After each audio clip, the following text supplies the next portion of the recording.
बिस्मिल्लाहिर्रहमानिर्रहीम। Question number 3 है, exercise 1.1, unit number 1 है, मैट्रिक्स। तो हम इस क्वेश्चन को सॉल्व करते हैं। इसमें इन दोनों के मिड में इक्वल आ रहा है, तो इसमें ये फर्स्ट वाला के इक्वल होगा, सेकंड वाले के इक्वल होगा। इसी तरह ये जो c-1 है ये 3 के इक्वल होगा, और जो लास्ट वाला है 4 - d वो इक्वल टू 2d होगा। तो इसमें ये आपके पास 4 इक्वेशन बनेंगी। a + c = 0। इसी तरह a + 2b को हम -7 के इक्वल रखेंगे, और c-1 को हम 3 के इक्वल रखेंगे, और 4d - 6 को हम 2d के इक्वल रखेंगे।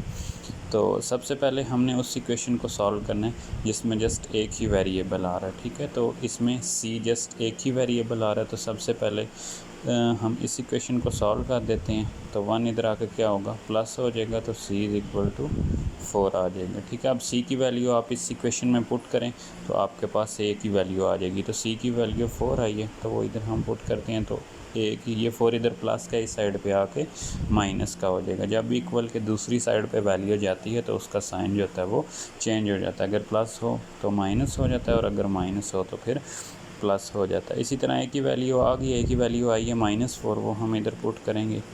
तो 2b = -7, ये -4 है, इधर आके +4 हो जाएगा, तो 2b = +4 आ जाएगा। अब ये प्लस माइनस माइनस होता है, तो ये 7 में से 4 हम माइनस करेंगे, -3 आएगा, साइन वो लगाते हैं जो बड़ी वैल्यू के साथ हो। तो ये 2b के साथ इधर मल्टीप्लाई हो रहा है, तो इधर आके क्या होगा, डिवाइड हो जाएगा। तो b की वैल्यू आएगी -3/2। इसी तरह d की वैल्यू है, तो d की दो इधर वैल्यू है, एक 4d है, एक 2d है।